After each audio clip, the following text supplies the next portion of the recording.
Vivimos en un mundo en constante cambio que usted merece entender, porque es imposible interpretar la realidad que vivimos sin conocer cada uno de sus colores. Porque muchos son los tonos de la actualidad. Presentamos Matices. Una producción de Noticias Monumental.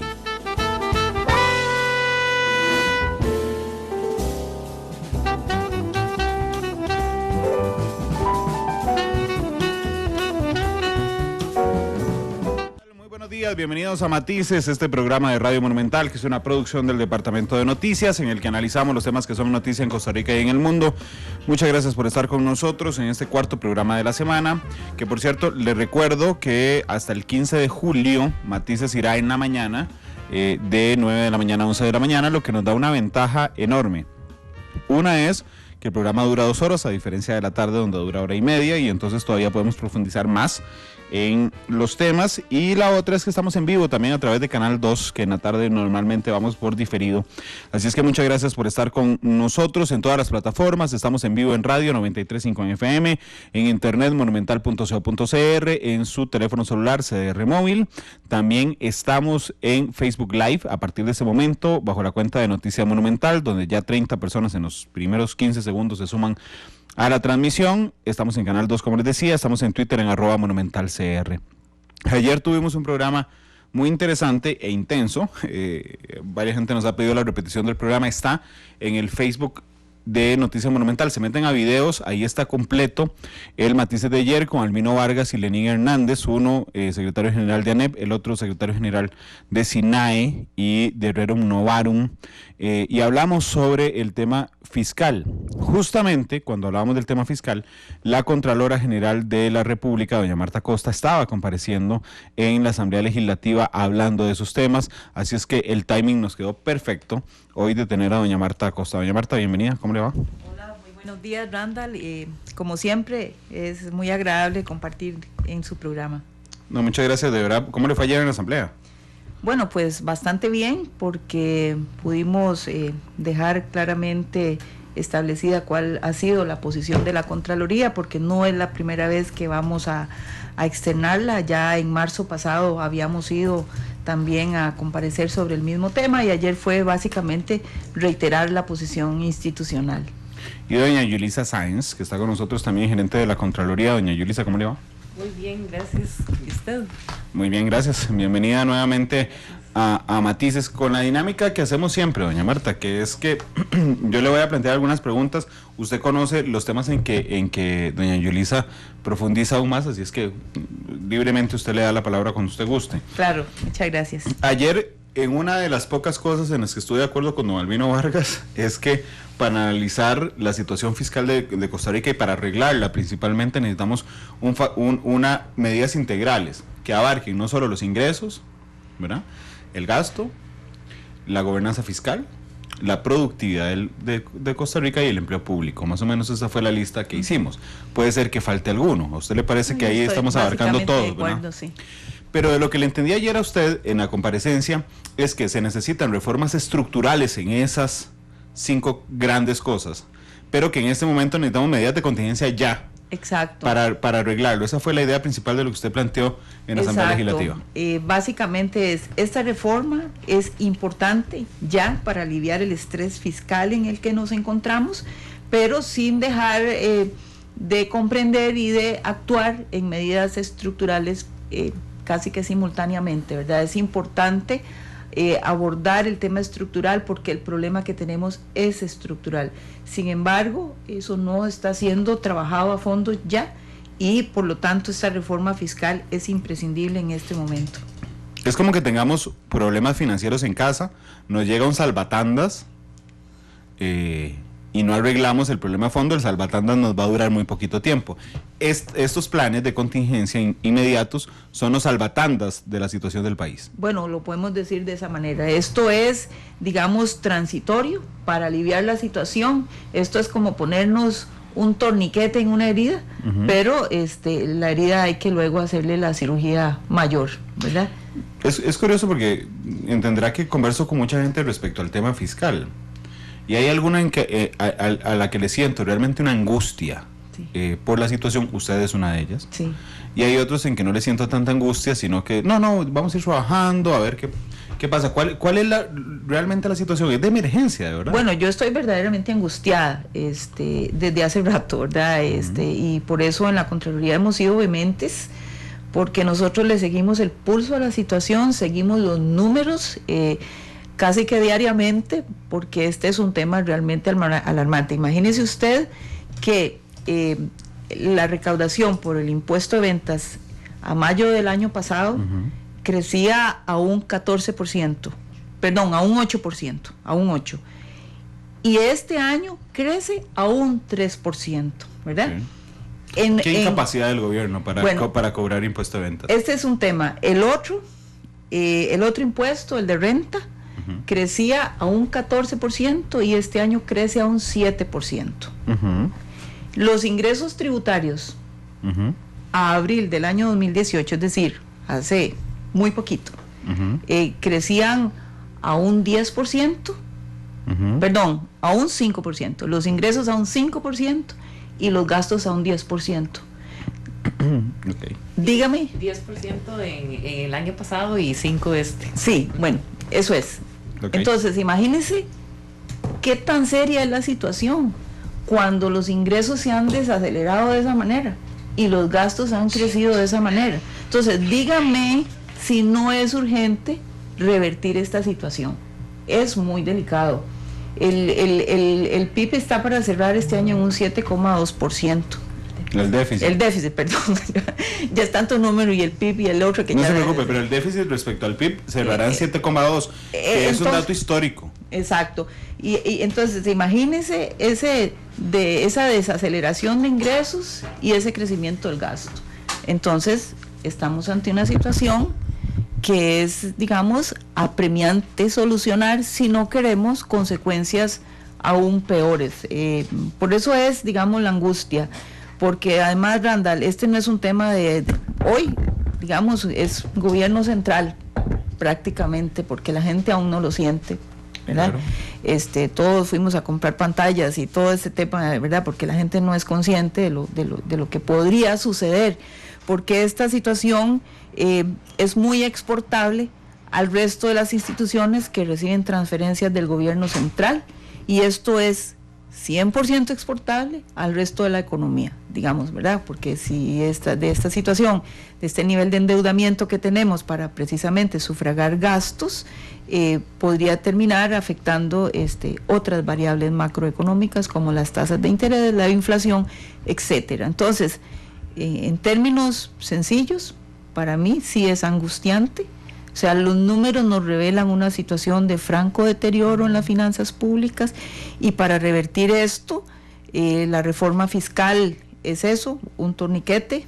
Las medidas administrativas son buenas, son complementarias, yo estoy de acuerdo con ellas. Sin embargo, los temas hay que verlos, tratarlos de fondo, definitivamente hay que hacerlo. Pero hay que hacerlo ya.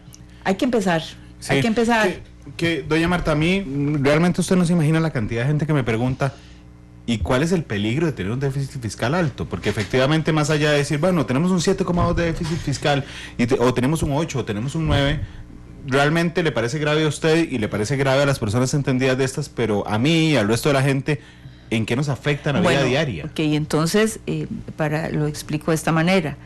Cuando hay un déficit de esa magnitud, eso lo que quiere decir es que tenemos que cerrar la brecha con deuda, ¿verdad? Okay, tenemos que pedir prestado. Tenemos que pedir prestado. Entonces, esto es, lo que nos está pasando es como cuando en una familia no alcanza la plata, y entonces para poder pagar los gastos, yo me tengo que endeudar, ¿verdad? Y estoy pagando gastos, digamos, de consumo, ¿verdad? Lo que menos estoy pagando es gasto de inversión. Entonces, yo me tengo que endeudar, pero a la vez, para poderle hacer frente a los pagos de la deuda, también me tengo que endeudar para pagar los intereses, ¿verdad? Entonces, me endeudo para el principal, me endeudo por los intereses, y eso es como cuando yo empiezo a usar 2 o 3 tarjetas de crédito. Esa es como la situación. Entonces, además, por otro lado, para poder, hacerle frente a los gastos y al pago mismo de la deuda, el gobierno sale al mercado local a conseguir prestado, ¿verdad? La deuda interna que llamamos. Eso ha venido creciendo y entonces lo que quiere decir es que en algún momento podría empezar a agotarse esa disponibilidad, ¿verdad?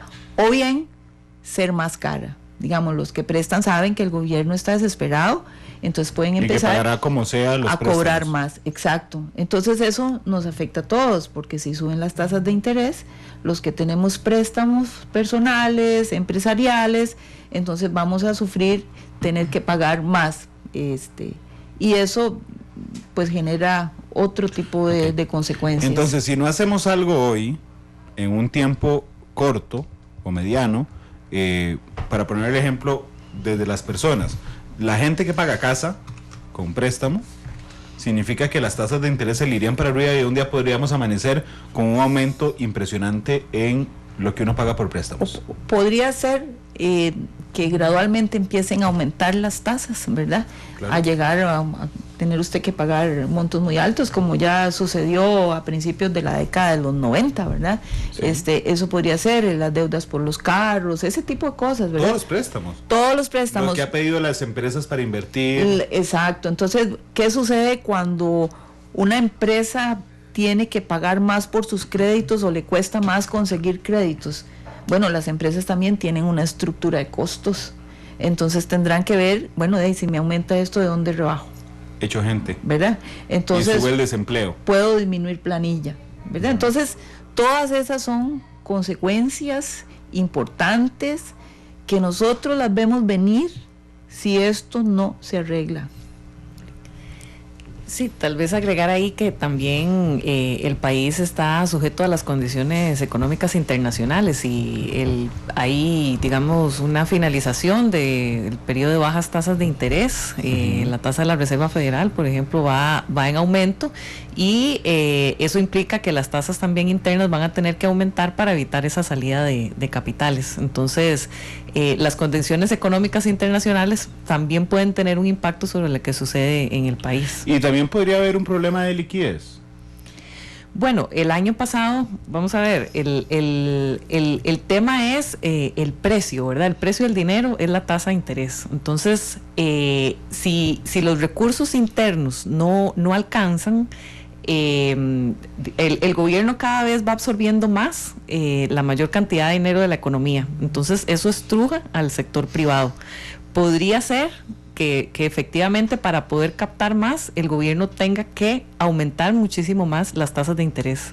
Entonces, o este país consigue flujos de capitales externos, ¿verdad? Ya sea colocaciones de bonos, o va a tener que aumentar significativamente el precio, que es la tasa de interés. Claro, es que a mí lo que pregunté de la liquidez es porque el lunes pasado, cuando se generaron las manifestaciones, aquí al frente pasó la manifestación que salió del Hospital México. Y entonces yo los veía, porque pasaron sobre el puente Juan Pablo II, donde los veía gritar no a la reforma fiscal. Yo decía, un momento, realmente nadie le ha explicado a la gente que va marchando ahí pidiendo no, que la mitad debe tener un préstamo de la casa y la otra mitad de un carro y la otra mitad de consumo. O también la gente está muy endeudada, ¿verdad? No, claro, es que tienen tienen tarjetas y todo eso. Claro, sí. Entonces yo pensaba, a ellos nadie les ha dicho un momento, más bien se están disparando en el pie. Si no hacemos algo, ustedes mismos que van marchando, se les va a subir los préstamos y las deudas en general, ¿verdad? Y pregunté lo de liquidez porque ya el año pasado tuvimos un problema. Tuvimos 2 conatos de incendio, ¿verdad? En agosto. Sí, el 1 de agosto, en media romería. Exacto, cuando el presidente a raíz de eso emitió una directriz de contención del gasto, congelamiento de plazas, menos contrataciones, temas de superávit, etcétera, y luego en diciembre con el tema del pago de las jubilaciones. Claro que entonces la preocupación es sigan marchando, pero es probable que no haya plata para pagarles a ustedes ni al aguinaldo ni los salarios si siguen marchando. ¿Ese es un riesgo plausible, doña Marta? Ese es un riesgo de no tomarse acciones pronto, y yo lo digo con la mayor objetividad, porque nosotros tenemos los números, como le digo, y bueno, uno valga este programa también para poder explicar de la manera más clara que nosotros podamos cuál es la situación, y lo hacemos de la manera más objetiva posible. Gracias, porque el costo de no aprobar esta reforma y de no hacer cambios estructurales, va a ser mayor para todos, ¿verdad? Incluidos los más vulnerables, ¿verdad? Y principalmente los más vulnerables. Entonces, por eso es que nosotros hemos venido insistiendo. Si es un tema de la hacienda pública, por supuesto, es nuestra competencia y por eso estamos en este tema, pero también nos preocupa mucho las consecuencias para el país. Ok, de lo que se está haciendo.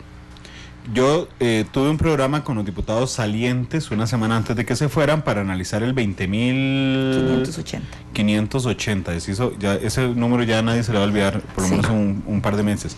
20.580, que es el proyecto fiscal, que realmente cuando yo lo analicé al aire con los diputados, yo les dije al final, señores, seamos un poco más transparentes, el proyecto realmente es una parte muy fuerte generadora de impuestos que tiene que ver con IVA y tiene que ver con una modificación del impuesto sobre la renta, y ese proyecto en particular una parte muy escueta respecto al gasto. De hecho, cuando usted agarra solo el proyecto y les pide las proyecciones de ese proyecto, se da cuenta que ellos quieren, digamos, generar una disminución del déficit basado solo en ese proyecto en tema de impuestos, que después vienen a complementarse con algunas medidas que ha expuesto la ministra de Hacienda, Rocío Aguilar. Pero Randall, ese proyecto también incluye una regla fiscal. Sí, ¿verdad? Que la habían quitado y la volvieron a poner. Que esa regla fiscal lo que busca es controlar o contener el crecimiento del gasto corriente, que es el que nos tiene a nosotros en esta situación. Dependiendo, digamos, del crecimiento de la deuda, así se vería restringido el gasto corriente. Digamos que tiene eso, y eso es, digamos, por esa misma razón que usted apunta, que la Contraloría ha dicho que no es, digamos, la solución al problema, porque mientras no se le entre al tema, no solo del gasto de manera estructural, también al ingreso, ¿verdad? Porque aquí estamos modificando nuestro sistema tributario, lo cual es altamente positivo porque el país cambió su estructura productiva y casi que la mitad de las empresas hoy día son empresas de servicio y no están gravadas, y con este proyecto se corrige eso. Entonces, eso es muy positivo. Pero se quedan cosas del lado del ingreso sin corregir, que hay que tocar a futuro, el tema de las exoneraciones, el tema el IVA corrige un poco el tema de evasión, pero aquí hay que entrarle también a los temas de tecnología que utiliza la Dirección de Tributación Directa, claro, el seguimiento, las fiscalizaciones que hacen para disminuir la evasión, porque la evasión es un tema también grueso en este país, ¿verdad? De hecho, permítame, antes de entrar, digamos, a las propuestas en particular que hay sobre la mesa y la opinión objetiva respecto a la Contraloría, quisiera referirme a algo que usted me dijo ahora, que es la desaceleración en la recaudación tributaria. Yo hice un comentario sarcástico en medio de su exposición cuando usted me dijo que se había desacelerado la recaudación por impuesto de ventas del 8 al 3%. Yo dije, qué incapaz este gobierno de cobrar impuestos sobre la venta, sobre las ventas. Lo hice al propio porque mi pregunta intentaba votar un mito o generar una certeza, doña Marta. Ajá. Porque los argumentos contra las reformas fiscales son muy fuertes y a veces son muy populares. Entonces uno tendería justamente cuando usted dice, ya no recaudamos al 8% de impuesto de venta, sino solo el 3%. Entonces alguien dice, bueno, no, yo no apoyo el tema fiscal hasta que se recaude más. Randall, perdón, ese porcentaje es de crecimiento. Sí, okay. Se desaceleró el crecimiento del impuesto sobre las ventas. Entonces alguien podría decir, no, que cuando lo cobren bien, entonces hablamos de reforma. Eso no tiene que ver, el impuesto sobre la venta no tiene que ver con cobrar bien, tiene que ver con que se desaceleró la economía. Exacto. Es decir, que ahora se vende y se compra menos. Se vende y se compra menos. No es culpa del gobierno como tal. No es culpa del gobierno, por supuesto que hay evasión en ventas también. Claro, después ahorita hablamos de la evasión, pero la desaceleración. Pero esa no es la causa principal. Okay. La desaceleración es porque la gente vende y compra menos, no porque el gobierno no lo cobre. Exacto. Juli, no sé si quieres ahí agregar. Definitivamente la Dirección General de Tributación y la Dirección General de Aduanas tienen retos importantes también en tema de la administración tributaria. ¿Cómo hace este país para avanzar más en el tema tecnológico, verdad? Contar con sistemas de gestión, control y fiscalización, inteligencia tributaria que permita hacer cruces de información. Entonces, efectivamente, hay una situación económica exógena que afecta la recaudación, y por eso es que hay que tomar las medidas y realizar los ajustes necesarios. Pero también hay un componente que tiene que ver con la gestión. Claro. Ahí tal vez, por ejemplo, también vea, los impuestos aduaneros también cayeron, ¿verdad? La gente está ingresando menos vehículos al país, por ejemplo. Entonces esos impuestos cayeron. Pero en el tema de aduanas también hay un tema de evasión importante. Claro, no, de hecho lo que quiero es a lo largo del programa, por eso fijé los puntos al inicio, sí, de hablar, y los vamos a hablar sí, así.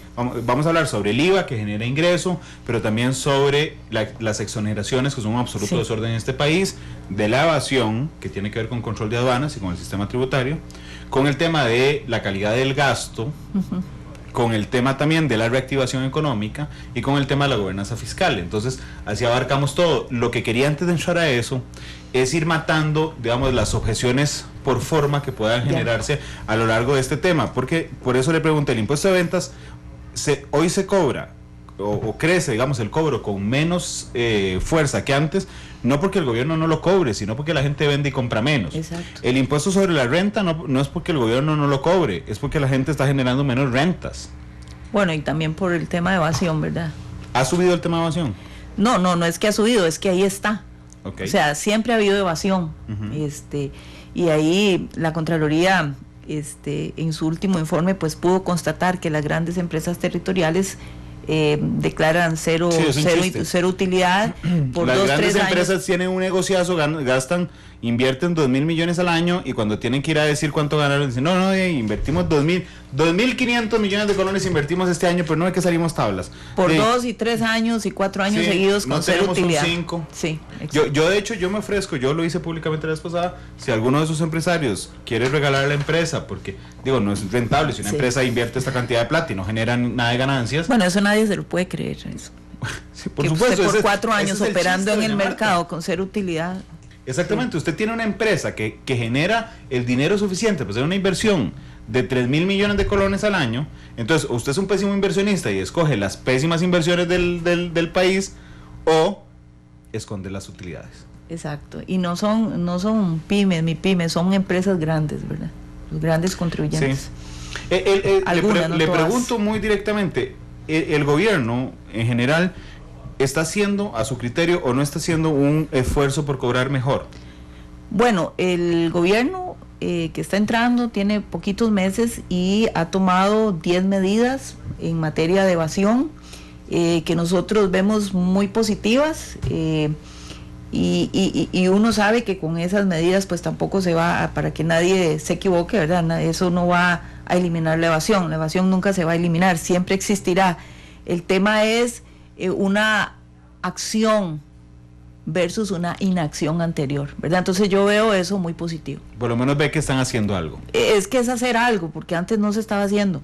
¿Me explico? Vean, sí, tal vez agregar ahí que sí han habido como algunos pasos importantes, por ejemplo, la ley 9328 de lucha contra el contrabando, que bajó el umbral de punibilidad, la ley 9416 de lucha contra el fraude fiscal, que implementó lo del registro de accionistas, que eso todavía no está funcionando plenamente, pero el Banco Central está trabajando en eso. Se volvió a instaurar la ley, digamos, del impuesto a las personas jurídicas, eso ya recaudó este año 20.000 millones al mes de febrero. También en 2015 se implementó lo que fue el ATV para hacer la declaración, eso también tuvo un efecto. El tema de la factura digital, la factura electrónica. Factura electrónica, ¿verdad? Que ya las empresas están ingresando. Entonces, han habido algunas acciones, pero hay que seguirlas mejorando. Sí, y además, a ver, en este país a veces pensamos que hecha la ley logrado el objetivo, y no necesariamente. Sí, hay que darle seguimiento. Hay que darle seguimiento, hay que esperar una administración tributaria eficiente, ágil y con la tecnología necesaria para que todas estas leyes se puedan implementar cabalmente, ¿verdad? Porque a veces creemos que porque ya está la ley ya vamos a eliminar o a disminuir la evasión, y eso no es así.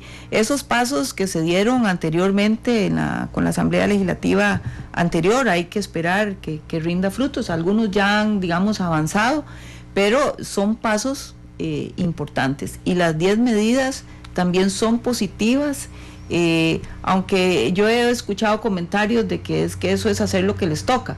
Sí. Pero es que ahora se está haciendo, me explico. Entonces eso hay que reconocerlo, la acción y versus la inacción. Entonces esto es positivo. Es que ¿sabe por qué se lo digo? El otro día que estaba aquí doña Rocío Aguilar, la ministra de Hacienda, que estábamos analizando estos temas, resulta que había un montón de críticas, como las hay ahorita en redes sociales, respecto a varios puntos que yo podría considerar como que son mitos que vamos alimentando una y otra vez. Entonces alguien decía que ni se metan al IVA hasta que no hagan algo por cobrar mejor. Y entonces doña Rocío se escandaliza ella, ¿verdad? Y le duele y me dice, pero estamos haciendo algo para cobrar mejor.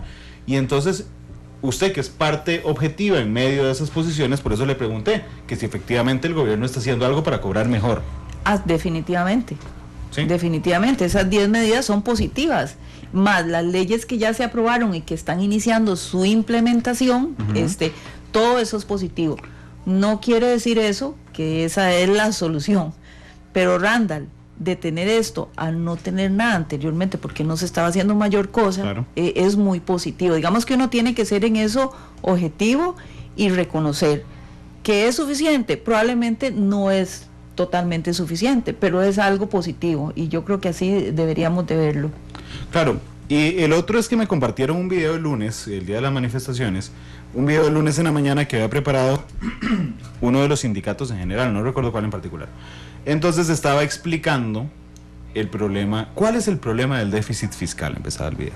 Entonces el video decía algo parecido a esto: las irresponsabilidades de la clase política durante los últimos 20 años, en eso estamos de acuerdo, generaron un problema país en el que faltaban recursos, en eso también estamos de acuerdo, que tuvieron que financiarse por deuda, estamos de acuerdo, esa deuda nos sale carísima, hoy estamos de acuerdo.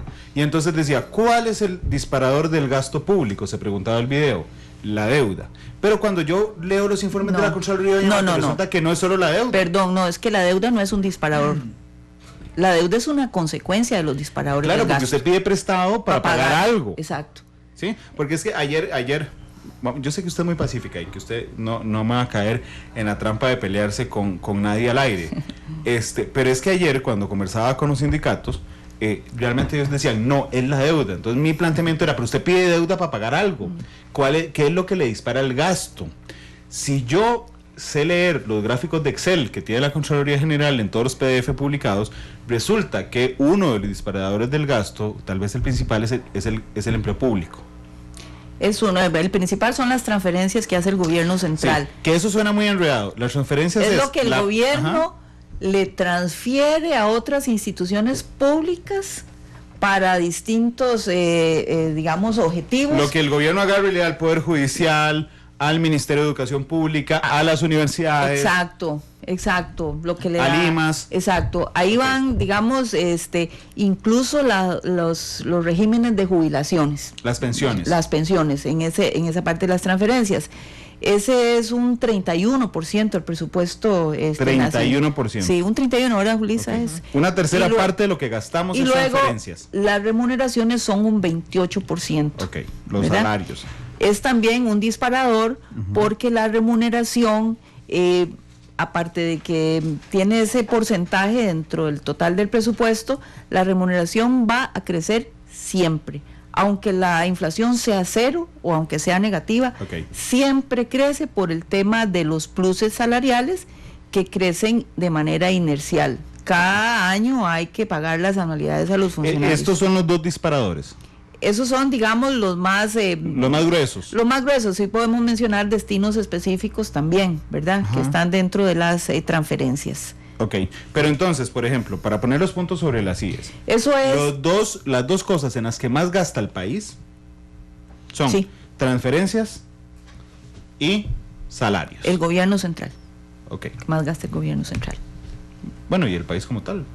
Bueno, es que acuérdense que... Sí, yo sé que es diferente, pero, este mismo rubro puede traslaparse a el Estado. Eso es, digamos, ese gasto se cubre con los ingresos tributarios y con el endeudamiento, ¿verdad?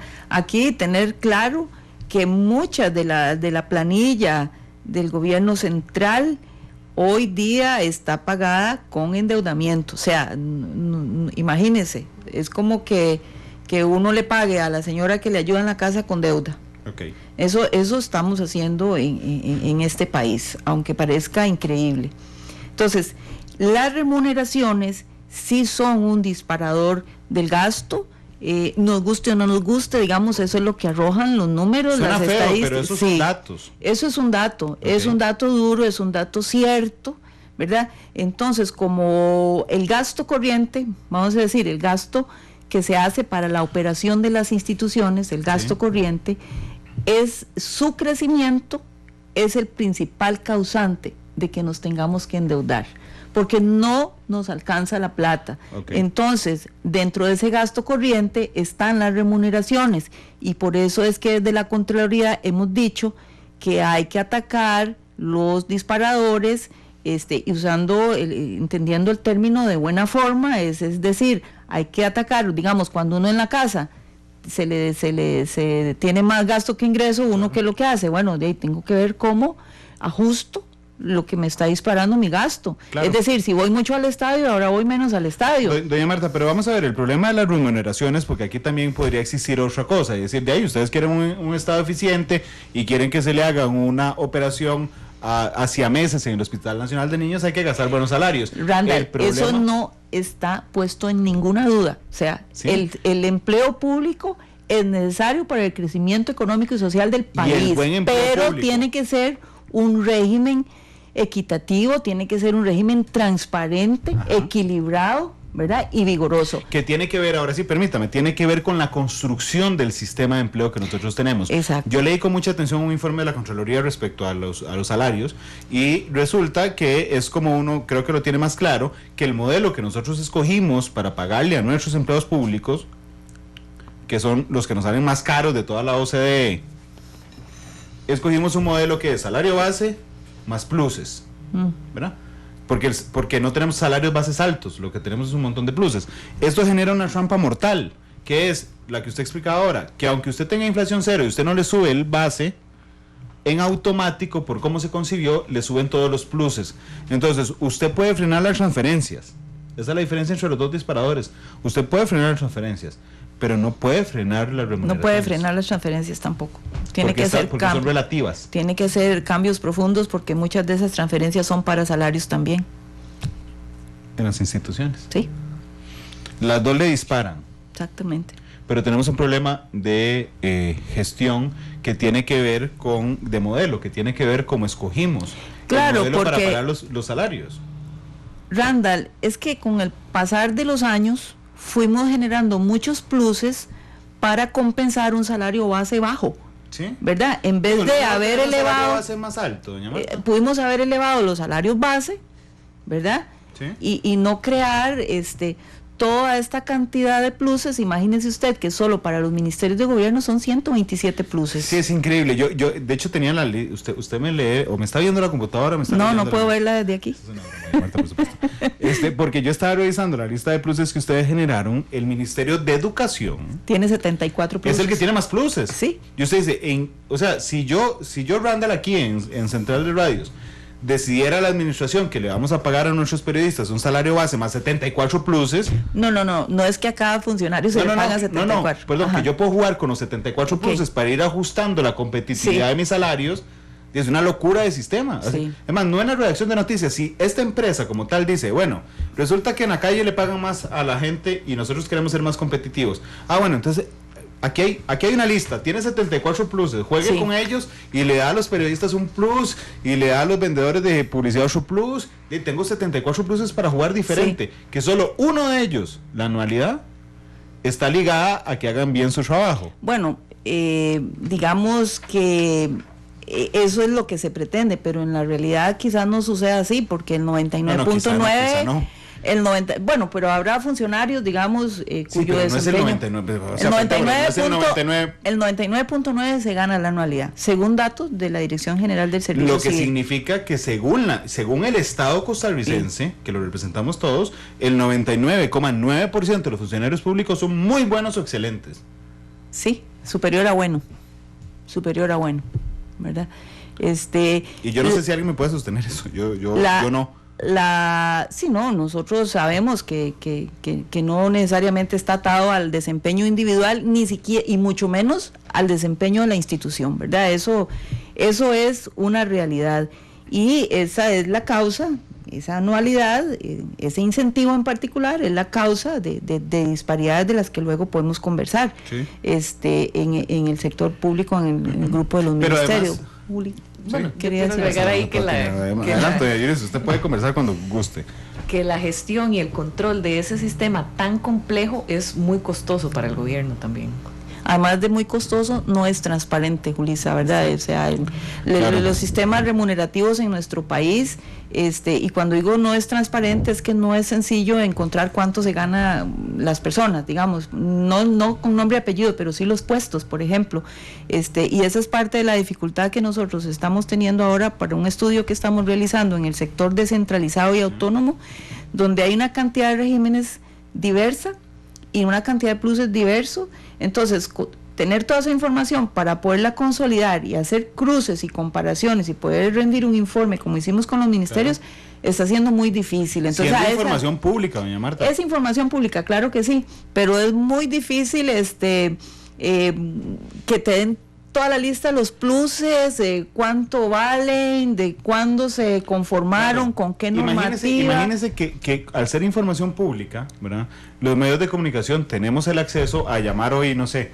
al Ministerio de Educación Pública y preguntar, ¿me puede decir cuánto gana fulano de tal? Y tiene que darme la información porque es información pública, ¿verdad? Sí. Entonces, seguramente hace algunos años hacían esta trampa, le decían a uno, este es el salario base, le mandaban a uno el salario base, y le daban una lista de pluses que ganaba esa persona. Sí. Entonces usted decía, no, un momento, por eso es que nosotros decimos que no es transparente, porque cuesta mucho poderlo visualizar, en ese sentido. Lo que le iba a decir es que el Tribunal Europeo de Derechos Humanos y la Corte Interamericana de Derechos Humanos han dicho sostenidamente que una de las formas de ocultar información pública es justamente generando que sea súper enredada. Entonces usted dice, no, aquí está la información de todos los cuando las cosas son muy enredadas, no son transparentes. Tal vez ahí agregar que, inclusive empezando por un dato que tal vez no es tan complejo, que es la cantidad, digamos, ¿quién puede contestar exactamente cuántos empleados públicos hay en este país, verdad? Hay una encuesta de empleo, ¿verdad?, que es por aproximación, hay unas estadísticas que son parciales de la Secretaría Técnica de la Autoridad Presupuestaria, pero para poder gestionar toda la administración pública tampoco se conoce cuál es el número total de empleados públicos. Claro, el otro tema que ahora lo tocaba doña Marta tiene que ver con los objetivos de la evaluación del desempeño. En las empresas serias, el objetivo de la empresa está ligado al objetivo de cada departamento, y el objetivo de cada departamento está ligado al objetivo de cada funcionario. Es decir, en un ejemplo muy burdo, si una panadería tiene como objetivo elevar sus ventas, significa que los panaderos tienen que hacer más pan, y eso es uno de sus objetivos. Y entonces los panaderos, que hay 4 panaderos, cada uno tiene un objetivo de sacar más cantidad de baguettes en su día, y ahí están ligados los objetivos. El problema aquí, entiendo, en el tema del desempeño, que está ligado a la anualidad, doña Marta, es que los objetivos de las instituciones no están ligados al desempeño que tenga ese funcionario. No necesariamente. Habrá algunas instituciones que sí lo tienen, porque hasta eso, ¿verdad? La evaluación del desempeño es uniforme para cierto grupo de instituciones, y hay otras que tienen sus propias definiciones de evaluación del desempeño. Yo sí aquí, digamos, quisiera que tengamos un cuidado, porque no todo en el sector público puede ser cantidad, porque no estamos fabricando cajas de cartón. Entonces yo no puedo ponerle a un médico cantidades de cirugías hacia meses, porque, sí, claro, ¿verdad? Hay que tener un cuidado ahí, ¿verdad? Porque muchas cosas tienen que ver también con la calidad, y etcétera, etcétera. Pero sí, efectivamente, debe haber un ligamen al desempeño, ¿verdad? Hay formas de evaluar cómo las personas se desempeñan, no solo por cantidad. ¿A usted alguna vez le han hecho una encuesta de servicio? No sé, digamos, es algo muy... Usted lleva a lavar el carro, a mí no me la han hecho, pero la Contraloría sí se la ha hecho. Claro, pero no me refería a la función pública. Usted lleva a lavar el carro. Sí. Entonces, cuando usted sale de lavar del carro, le dan un papelito. Sí. Y dice encuesta de servicio. Entonces dice, ay, por favor, usted me llena esa encuesta. Y la encuesta son 4 preguntas. ¿Lo trataron bien o no lo trataron bien? ¿El carro quedó limpio o no quedó limpio? Realmente, y lo sé, yo a veces lo hago así. Y sé de mucha gente que lo hace. Sí. Usted agarra y hace, marca 5, 5, 5, 5. listo, entregó y se fue. Yo siento que así se hace la evaluación del desempeño en la función pública. Claro, eso tiene, mire, Randall, eso es un tema para conversar mucho rato. Ahí, primero, no tenemos una cultura de evaluación. Primero, a los gerentes hay que enseñarles a evaluar y a tener criterio para retroalimentar a sus funcionarios, y los funcionarios tienen que tener cultura para recibir esa retroalimentación, ¿verdad? Porque nunca nos gusta decir lo negativo de las personas, ni que nos digan tampoco lo negativo. Es un tema también cultural, pero lo cierto es que eso hay que hacerlo, ¿verdad? Ligarlo con los objetivos, cuáles son los objetivos de las personas, y los temas grandes que la institución decida que quiere evaluarle a sus funcionarios. Y nosotros en la Contraloría, por ejemplo, cambiamos la evaluación del desempeño. Antes era casi que sabe redactar, atiende bien a las personas, es amable con las personas. Eso lo fuimos cambiando de la Contraloría, ¿verdad? Hoy los gerentes de la Contraloría tienen compromisos de desempeño con la Contralora y se les evalúa el clima organizacional, por ejemplo. Claro. Se les evalúa y hay cosas que ya ni se evalúan porque son parte de lo que tienen obligatoriamente que hacer. Pero efectivamente, la evaluación del desempeño en nuestro país es un área de mejora importante, es parte del tema del empleo público, es parte de ese tema que es estructural y que nosotros hemos insistido. Empleo público no es solo remuneración, es evaluación, es capacitación, es contratación, es desvinculación, los perfiles de las personas, todo ese paquete hay que analizarlo y tender hacia un empleo o un esquema de empleo público más uniforme. Pero hay un miedo tremendo en la administración pública a hablar de estos temas. Un día estaba aquí don Rodolfo Méndez Mata, el ministro del MOP. Entonces le decía a don Rodolfo, y es muy directo para hablar de don Rodolfo, sí. Le dije, don Rodolfo, en el MOP sobra gente, ¿sí? Ok, ¿y qué van a hacer? Porque no sé, estamos viendo a ver cómo los ubicamos en otros departamentos. ¿Veo cómo es directo, digamos, a la hora de decir que yo, por supuesto yo no deseo que echen a nadie, pero a lo que me refiero es que hay que enfrentar los problemas como son. Usted no puede decir que sobra gente, que va a ver cómo lo reacomoda porque no puedes pedir a nadie. Ese es el peor terror de la administración pública, reducir el tamaño. Sí, bueno, yo, creería también que no solo la gente que no sabe hacer las cosas, que hay que quitarla, a la gente que no sabe hacer las cosas, también la administración tiene una responsabilidad de enseñarle a hacer las cosas, ¿me explico? Aquí hay que hacer esfuerzo institucional también por sacarle el máximo provecho a las personas que están trabajando. Que habla muy mal de la contratación también. Por supuesto, los temas de contratación, hay que afinarlos mucho. Ahora, con el nuevo Código Procesal Laboral, esto vino también a fortalecer, pero también vino a incidir en la manera que se contrata, porque por ejemplo antes usted podía entrevistar a las personas y conversar de X temas que ahora ya no puede conversar, ¿verdad? Entonces hay riesgos ahí, por ejemplo, el tema que se ha mencionado mucho en los medios de comunicación, el estado de las finanzas de las personas es importante, algunos temas, digamos, de sus relaciones interpersonales y algunas cosas que ahora ya no se pueden preguntar, que en mi criterio personal afectan, digamos, el proceso de contratación. Pero bueno, ese es un tema que hay que trabajar. Yo creo que no es solamente el tema de remuneraciones, aunque para efectos fiscal ese es muy importante, ese claro. Y el de la evaluación del desempeño. Entonces, permítame ir a una pausa comercial y regresamos para ir tocando punto por punto lo que les dije. ¿Qué les parece lo que se está haciendo en ingresos, IVA particularmente? ¿Qué les parece lo que se hace en exoneración? ¿Qué les parece lo que se hace en empleo público? ¿Qué les parece las medidas respecto a reactivación económica y a gobernanza fiscal? Son las 9:46. Yo quiero, y me alegra mucho que haya impactado así la frase de la Contralora hace un instante que vi, vamos a ver, a Caleta Alvarado, que la registró en Twitter, y es creo que la que ha tenido más efecto esta mañana. Dice Calet, las dos cosas en que más gasta el gobierno central son transferencias y salarios, lo cual se paga con impuestos y deuda. Esos son nuestros disparadores, no la deuda. Eso es efecto de los disparadores. Exacto. Lo entendió perfectamente Calet, y eso es lo que yo quisiera que quede más claro. Porque yo realmente a veces me canso de la cantidad de gente que me dice, es que Randall, usted es enemigo de los funcionarios públicos, y usted inventa que es ese disparador. No, vea, Randall, todo lo contrario, Randall, todo lo contrario. Todas estas prevenciones y todas estas alertas que estamos haciendo es precisamente para mantener un equilibrio en las finanzas públicas, porque si no, pueden pasar cosas que ahora son impensables, pero hay países que han tenido que disminuir planilla, disminuir salarios, y claro, porque no logran ese equilibrio, que es más doloroso, y peor aún, no pensando solo en los empleados públicos, y eso no quiere decir que uno no los quiera. Yo soy empleada pública. El tema el tema es cómo esto va a afectar también a las familias, ¿verdad? A las empresas que nos dan trabajo. Esa era la preocupación de la que yo le decía cuando vi la marcha de aquí encima del puente, que yo decía, por Dios, se están disparando en el pie. Pero bueno, son las 2:48. Me alegra dejar por sentado aquí los disparadores del gasto. ¿Qué dije yo? Las 10. 2. No, hoy. Eso está en el horario de la tarde, son las 9:48. Vamos a la, mira, un criterio objetivo, la hora, 9:48, vamos a la pausa y regresamos con la Contralora General Marta Costa y Yulisa Sáenz, gerente de área de la Contraloría General de la República. Ya volvemos.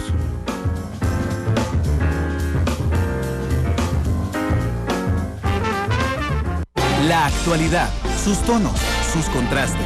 Esto es Matices.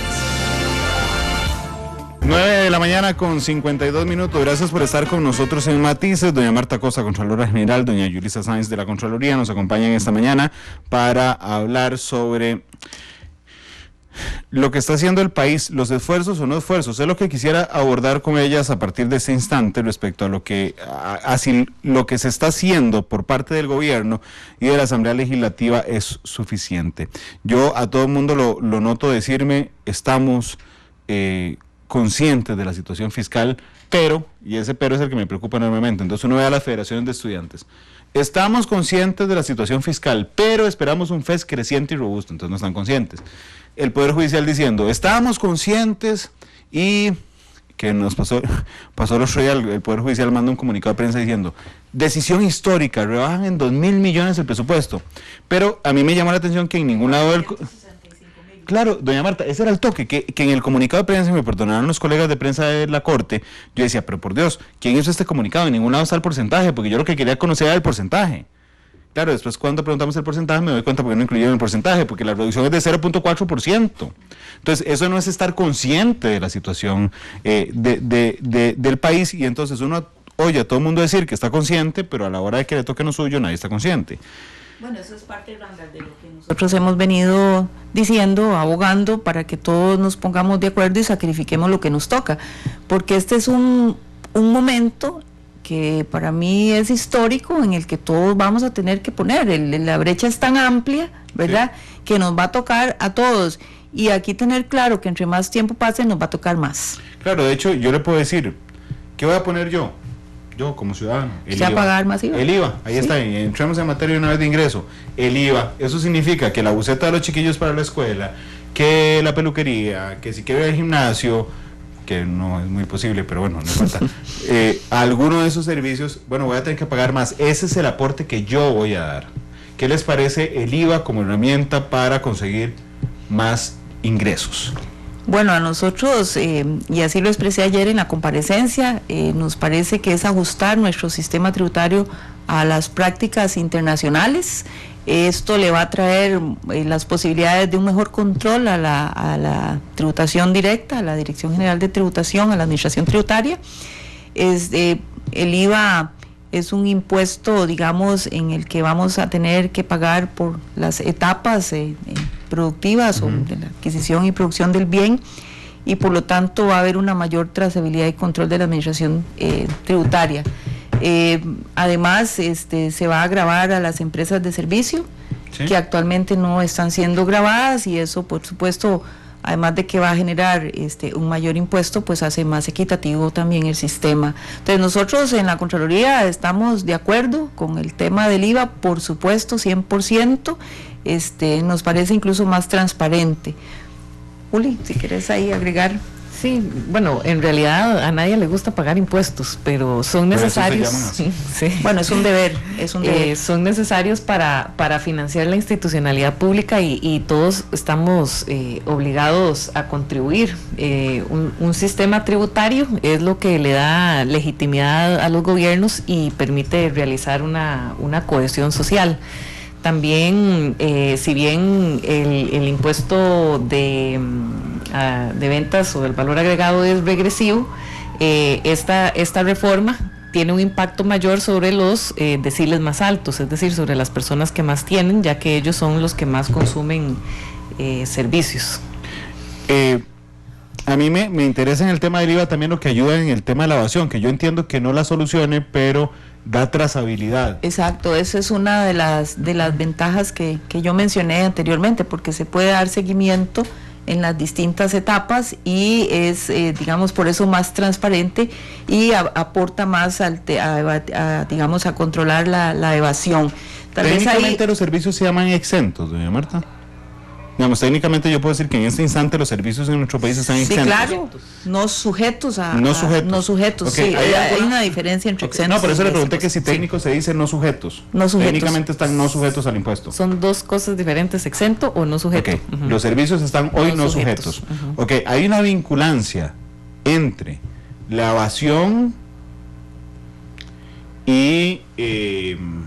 no, la evasión no. La falta, digamos, de recursos y que los servicios no estén grabados directamente. O sea, ¿cuánto nos hace más robusta la recaudación por IVA, digamos, cometiendo el impuesto de ventas a IVA, incluyendo servicios? Sí, el sector de servicios es uno de los más grandes y no está pagando. O sea, en este momento se está viendo beneficiado de un tratamiento tributario favorable. Y en general, de todas las actividades económicas deben contribuir al financiamiento del gasto. Entonces, esto lo que hace es como dar más justicia al sistema tributario y que todos podamos contribuir a la instalación. Da más justicia, amplía, porque hay principios, digamos, que todo sistema tributario debe cumplir. Uno de ellos es la equidad y el otro es la suficiencia, ¿verdad? Entonces, en el tema de la suficiencia, el IVA, así como está planteado, pues aporta mucho más que ventas como está actualmente, ¿verdad? Ahí tal vez aclarar cuando Juli dice que los impuestos es para financiar la institucionalidad, pues por supuesto que a la vez es para financiar los servicios públicos a los que todos accedemos y que aquí estamos claros que hay que trabajar en el tema de la eficiencia como forma de devolver al ciudadano esos impuestos que paga. Sí, tener buenos servicios. Mejores servicios, sí. Sí, de hecho, cuando hablo del IVA en términos generales, encuentro una división ahora y desde antes que tiene que ver con salud y educación, ¿verdad? Porque hay gente que prefiere, y yo entiendo, digamos, el abordaje de esa manera, que me dice, no, yo prefiero gravar educación y salud privadas con un porcentaje muy pequeñito del IVA, pero eso nos permite darle trazabilidad también a las cosas. Eso que usted está diciendo es así, y se lo confirmo. Ok, nuevamente, porque hay gente muy populista que dice, no, jamás grabemos la salud y la educación. Y yo se lo confirmo. Okay. Hay que grabarlos. Hay que grabarlos con algo. Claro. Simbólico, 2%. Claro, pero eso permite dar trazabilidad y controlar a empresas y profesionales para que paguen los impuestos. Entonces la frase esta, de no hay que grabar ni la educación ni la salud privada porque eso golpea a los más desposeídos, ¿es correcta, es populista? ¿Qué le parece? No es certera, digamos, ¿verdad? Porque sí, en este país todos vamos a tener que pagar, digamos, es el tema de la equidad, uno de los principios de todo sistema tributario donde todos tenemos que pagar. Ok, en el tema del IVA, y eso es una decisión legislativa, pero quiero conocer su opinión, ¿alcanza con que sea el IVA el 13%?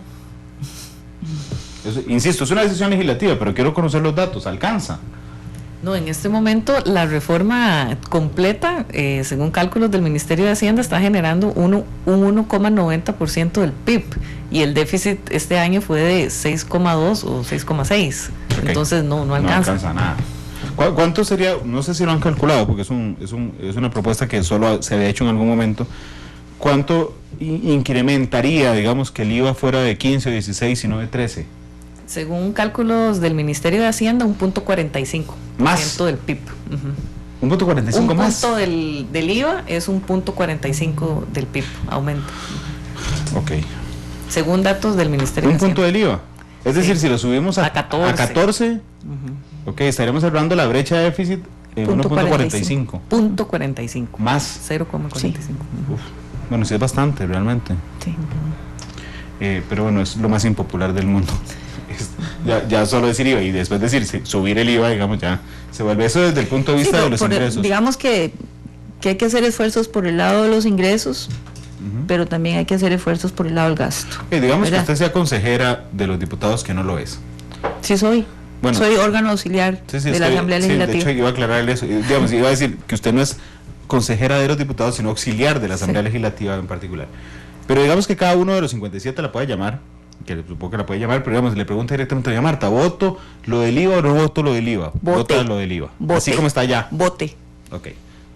IVA. Vamos a exoneraciones. ¿Qué estamos haciendo en exoneraciones? Que es un desorden enorme. Bueno, en el proyecto no se contempla nada en materia de las exoneraciones. ¿No? Por eso, ¿existe algo más que estemos caminando hacia en el tema de exoneraciones? Hay un proyecto ahí, digamos, en materia de exoneraciones sobre el cual también opiné, y lo que pretende es poner en un solo marco jurídico todas las exoneraciones. Digamos que nosotros opinamos que eso estaba bien, pero no es suficiente, Randall, porque aquí el tema es de fondo, es ir y revisar todas las exoneraciones. Sabemos que ese es un trabajo titánico, claro, y también delicado, pero hay que ver cuáles exoneraciones le están retribuyendo al país, cuáles deben continuar vigentes, cuáles no, o cuáles podríamos disminuir o hacer cambios. El Estado de la Nación había empezado a hacerlo. El Estado de la Nación había hecho un estudio sobre muy exoneraciones, la Contraloría había hecho uno también, y en esa ocasión le habíamos solicitado al Ministerio entrar a hacer estudios de las distintas exoneraciones. Ellos hicieron unos estudios y uno de los resultados que yo recuerdo en este momento fue el de disminuir unos incentivos turísticos en aquel momento. Eso generó en aquel momento claro, bastante discusión, pero al final algunos de ellos se disminuyeron. Lo que pasa es que el país debe revisar todo y debe definir cuáles deben continuar, porque el país necesita seguir incentivando distintos sectores o actividades económicas, y cuáles no. O más bien decir, bueno, ahora no quiero estos, pero quiero incentivar X sectores y quiero exonerarlos, porque no estamos diciendo que se eliminen las exoneraciones, porque también el país de ellas obtiene ventaja. Claro, pero son las exoneraciones inteligentes de las que se obtiene ventaja. Es que claro, en ese momento se aprobó una exoneración que era inteligentísima en 1970 y se mantiene vigente hoy. Eso es precisamente lo que nosotros estamos diciendo, porque podría ser que el gasto tributario pueda disminuir y nosotros como país sacar ventaja de eso, o bien ubicar las exoneraciones donde realmente el país lo necesita. Eso no está en este momento en ningún proyecto de ley. Es más, también hemos dicho que las exoneraciones deben de revisarse periódicamente. O sea, hacemos esta revisión de fondo ahora y poner una regla, bueno, ahora cada 5 años se van a revisar. ¿Me explico? Porque eso actualmente no lo tenemos. Ok, entonces yo soy diputado de la República, la llamo igual. Nosotros ya dimos esos consejos en la Asamblea. Ok, es hacer un proyecto nuevo. O sea, no hay algo en este instante que apoye ese, sino hay que hacer algo nuevo. No necesariamente es hacer un proyecto nuevo, es primero entrar y revisar, hacer como la cirugía. Okay, y una vez que se defina, bueno, ya el país no quiere incentivar esto, ahora quiere incentivar lo otro, o hay que revisar las casas, eso, entonces ahí sí, un proyecto de ley. Pero hay que hacer algo. Exacto, pero primero, porque si usted manda a la Asamblea ahora un proyecto para eliminar, bueno, ¿cuáles? O para disminuir, ¿cuáles? O para, ¿me explico? Okay. Debería hacerse primero un estudio técnico sobre el cual se basa el proyecto de ley. Okay. Esa es una recomendación oficial. Caeríamos en un error, ¿verdad? Okay. De mandar un proyecto de ley sin haber hecho un estudio técnico. Y esto en buena teoría le correspondería hacerlo al Ministerio de Hacienda. Doña Marta, resulta que yo soy jefe de fracción de una bancada grande y la llamo y le pregunto en el tema del IVA, ¿apoyamos o no apoyamos el IVA? Se me dice, sí, apóyelo. Entonces yo salgo de hablar con usted, entro a la reunión de fracción y le digo, señores, hablé con la Contralora General, se la sabe de todas, hay que aprobar, hay que votar sí el IVA, 13%. Ayer dijimos eso. Entonces, claro, alguien se me va a levantar y me va a decir, suave, porque es que Albino Vargas me mandó un correo. Y entonces en el correo dice don Albino lo siguiente. Dice que el 8.2% del PIB se va en evasión y en elusión. Y el déficit fiscal es 7.2%. Entonces, de ahí no, mejor corrijan toda la evasión y no nos tenemos que meter al IVA. La evasión hay que corregirla, hay que mitigarla, hay que disminuirla, estamos de acuerdo en eso, pero ese 8% yo no lo voy a recuperar 100%, es muy difícil. ¿Algún país lo hace? Ningún país tiene cero evasión, okay. Ningún país.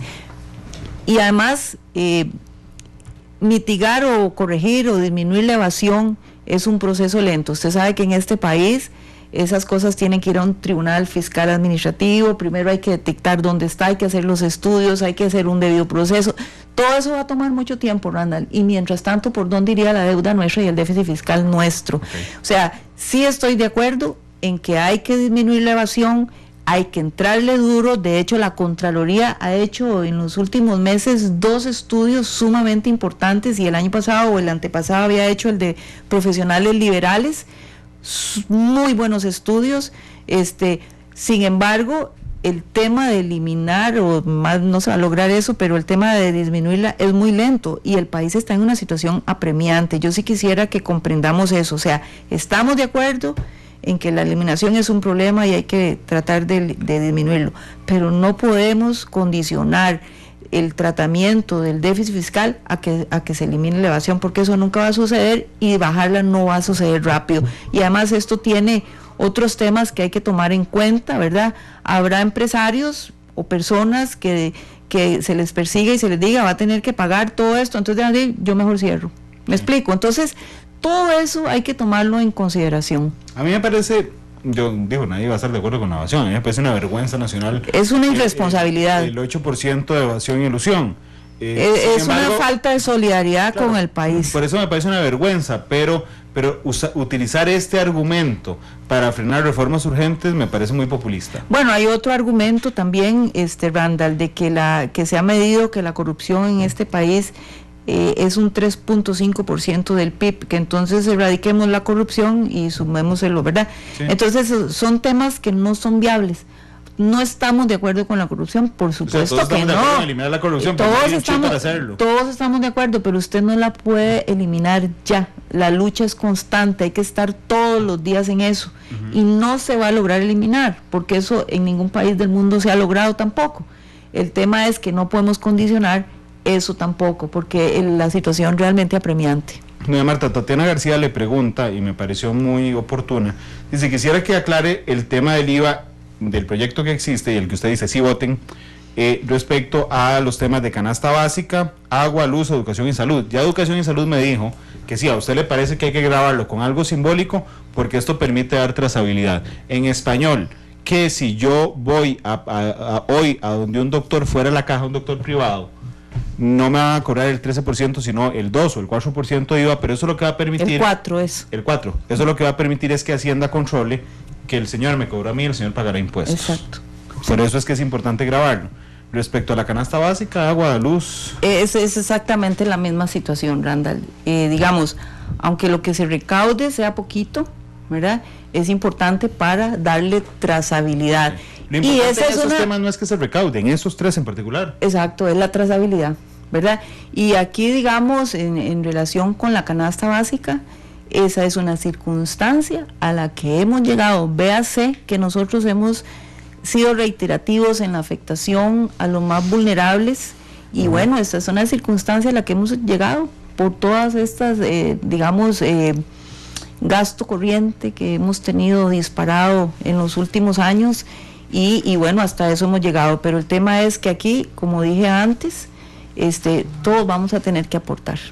En el tema del gasto, doña Marta, en la interpelación que tuvo la ministra de Hacienda el primero de los días, doña Rocío Aguilar, respecto al aumento en el sector público, a mí me llamó enormemente la atención el primer punto que expuso. ¿Cuál aumento? ¿El salarial? Sí, okay. Sí, el salarial.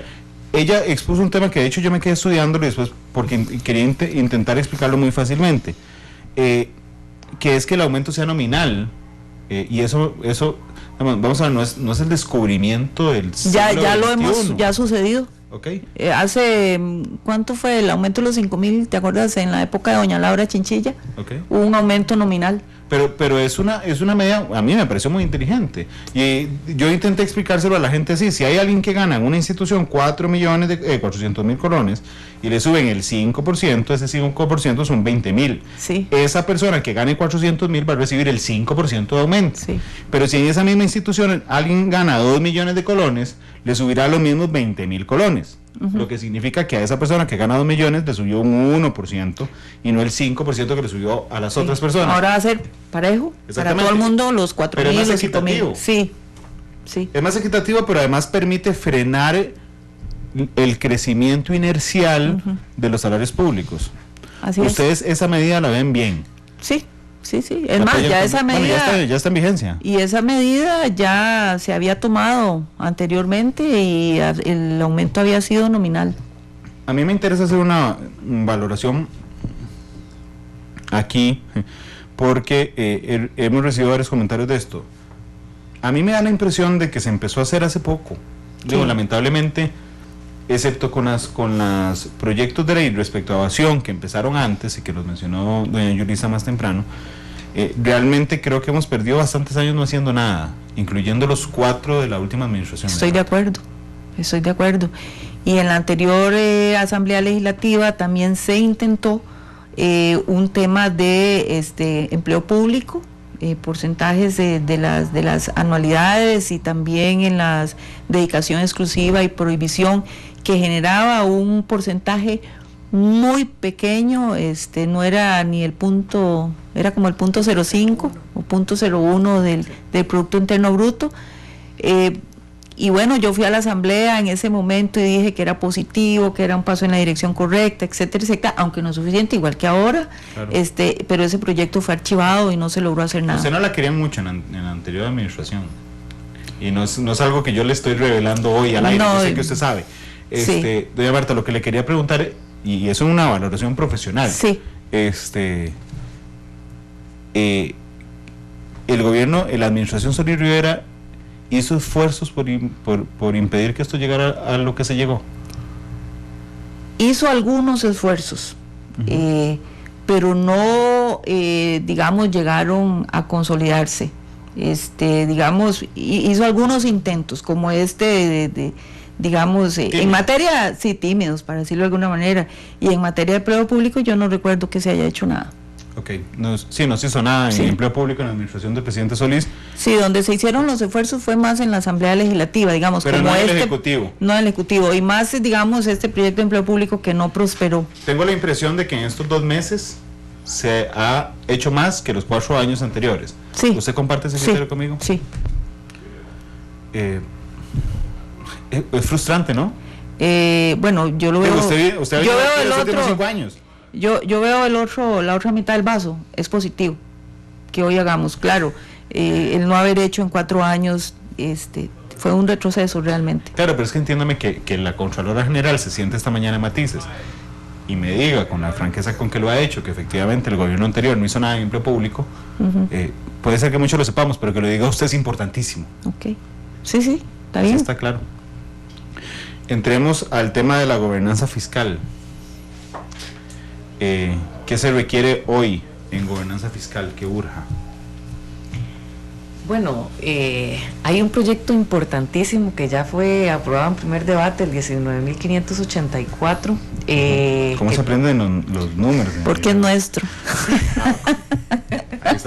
No, Lisa ella tiene muy buena memoria. Que tiene que ver con la incorporación en el artículo 176 de la Constitución Política de los principios de plurianualidad y sostenibilidad.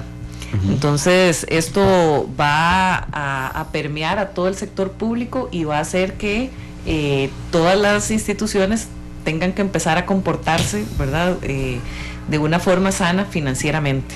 Es una reforma fiscal, a la Constitución, una propuesta, fue nuestra, elaborada por la Contraloría, pensando precisamente en esa preservación de nuestro Estado social y democrático de derecho, insertando esos 2 principios en la Constitución, pero como muy bien lo dice Julisa, para que le aplique a toda la institucionalidad. Entonces, con esto estaríamos generando una mayor disciplina fiscal, un mayor ordenamiento y una mejor planificación. Ese, para nosotros, digamos, sería como el complemento perfecto para esta reforma y para todo lo que viene.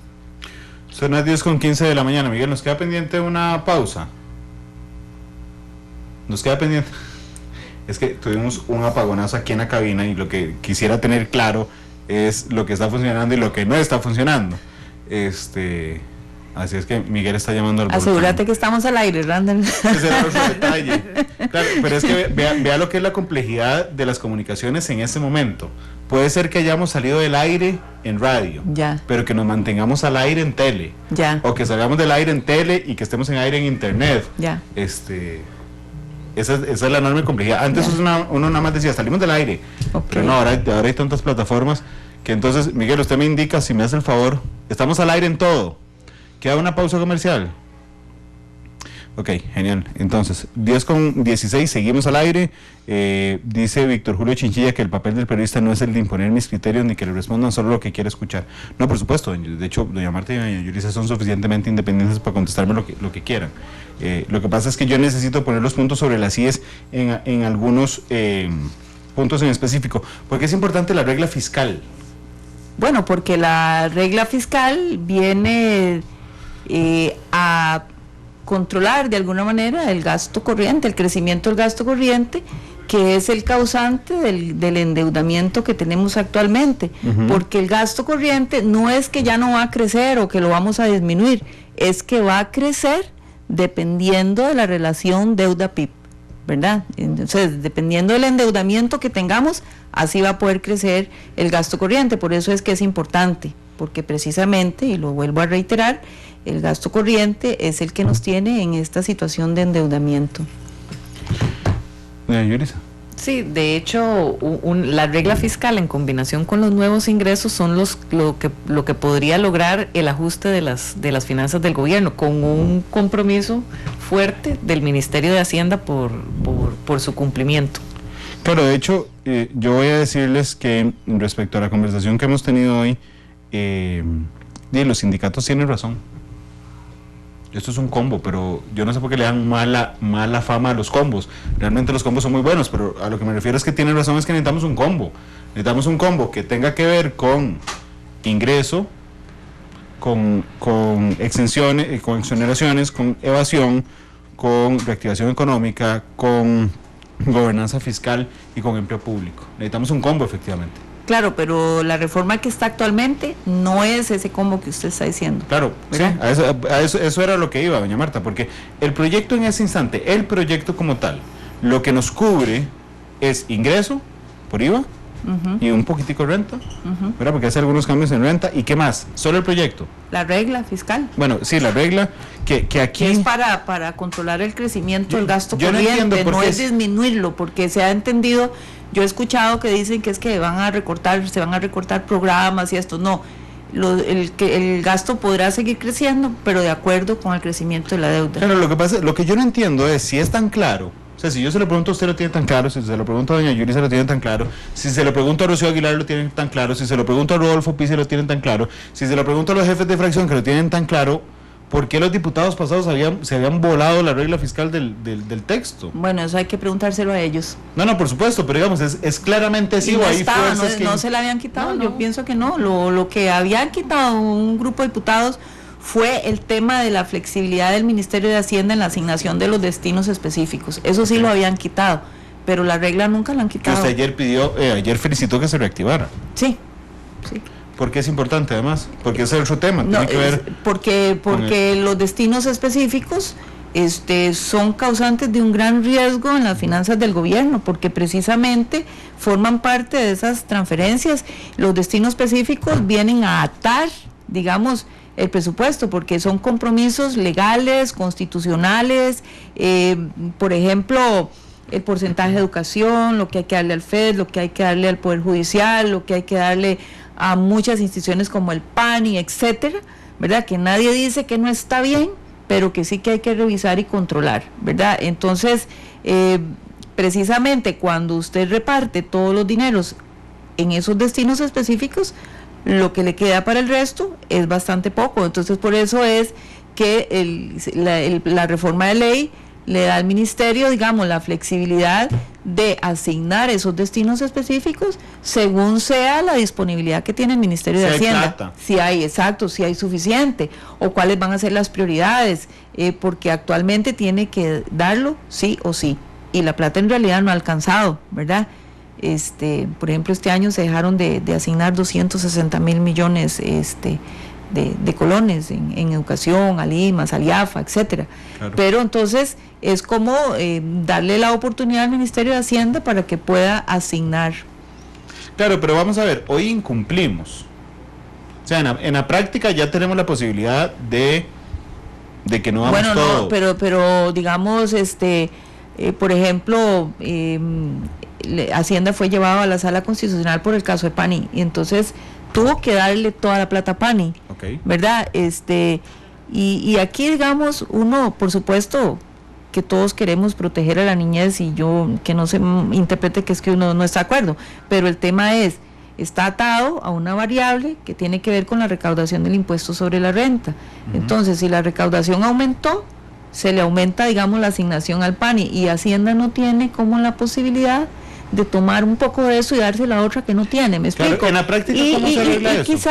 Quizás el PANI no tuvo no hubiera tenido la posibilidad de ejecutar todos los recursos, claro, porque no estaba lista para recibir dineros adicionales. Doña Marta, entonces, Hacienda no tiene ese chance como de decir, bueno, creció, pero no le voy a dar todo, le voy a dar una parte al IAFA, por ejemplo, claro, que no se le dio. Pero, por ejemplo, yo no me sé los destinos específicos de memoria, pero está claro que uno es el Poder Judicial, 6% Del presupuesto. Del presupuesto nacional, educación El 8%. 8%, y no recuerdo, por supuesto, de ahí para abajo las menos populares.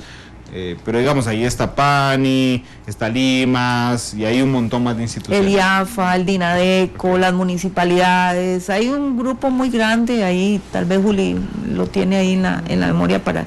Muy grande. Es muy grande, no podemos leerlo todo. No. Lo que quería era como agarrar los 10 más fuertes. Ah, bueno, entonces Juli te los puede decir. Claro, porque lo que quería era determinar esto. Al Poder Judicial sí se le dio el 6% del presupuesto. Se le da más, se le da el 10%.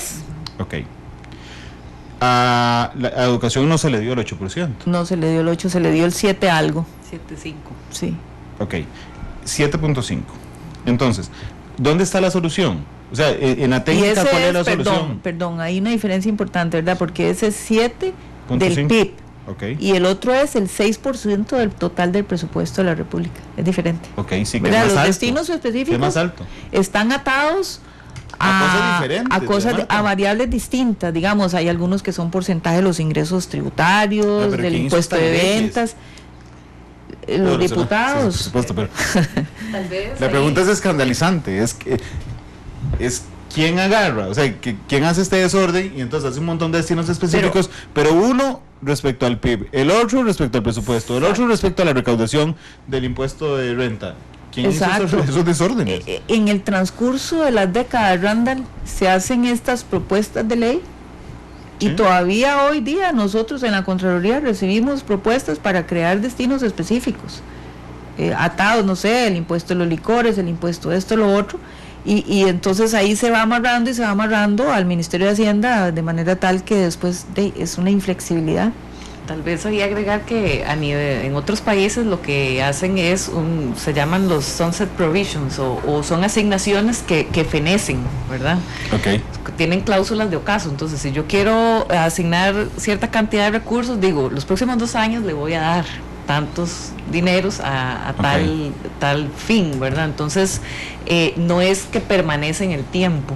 Entonces, esa sería como la buena práctica. Es que aquí trabajamos al infinito. Realmente en Costa Rica somos muy románticos. No, todo es eterno. ahí digamos, eso es un tema, digamos, uno más de los temas en los que nosotros hemos venido advirtiendo que hay que revisar. ¿Por qué? Porque se dieron para toda la vida, precisamente. Entonces, bueno, revisémosles y pongámosles un plazo. O si ahora vamos a crear un destino específico, darle un porcentaje a cierto sector social, por ejemplo, bueno, está bien, démoselo, pero pongámosle un plazo, y en ese plazo yo reviso y digo si ya es suficiente para que camine sola. Pero nosotros estamos otorgando estos destinos específicos así, como vos lo dijiste, Randall, al infinito. Sí, al infinito. Es que realmente es una paradoja. Pues cuando dije somos muy románticos, es que todo lo vemos eternamente. Entonces, lo que estábamos proponiendo para el proyecto es que precisamente sí se incluya esa cláusula o ese artículo a través del cual el Ministerio de Hacienda pueda asignar destinos específicos de acuerdo con las posibilidades. No es que no se asignen, no es que se eliminen, ese tipo de cosas no. Pero esto es como, vamos a ver, viendo el bosque, y no los árboles. Esto es como ordenarnos, ordenar la casa en materia de las finanzas públicas. Ordenemos empleo, ordenemos destinos específicos, ordenemos las exoneraciones, y si usted lo ve, Randall, todos son temas estructurales. Entonces lo importante es empezar a ordenarnos ya, para ver en unos años cómo nos ha ido, porque si no nos vamos a pasar la vida haciendo reformas de contingencias que al final no van a solucionar el problema. Yo creo que doña Yulisa consiguió los destinos, ¿verdad? Bueno, son como 4 páginas de nuestra memoria, ¿no? No, las más grandes. ¿Podemos hablar de 10? 10, vamos a ver, bueno, el de educación, que es 8% del PIB, ese es uno de los más grandes, son 2.400 millones de colones. Poder judicial es más pequeño, 437.000. Que es el 6% de los ingresos corrientes del presupuesto. Sí, pero está como en 9 o 10 en la asignación real. Sí. Okay. Se le da más siempre al Poder Judicial. Sí. Qué dichosos. Después de ahí tenemos la asignación del impuesto sobre la renta al PANI, ¿verdad? Son 49.000 millones.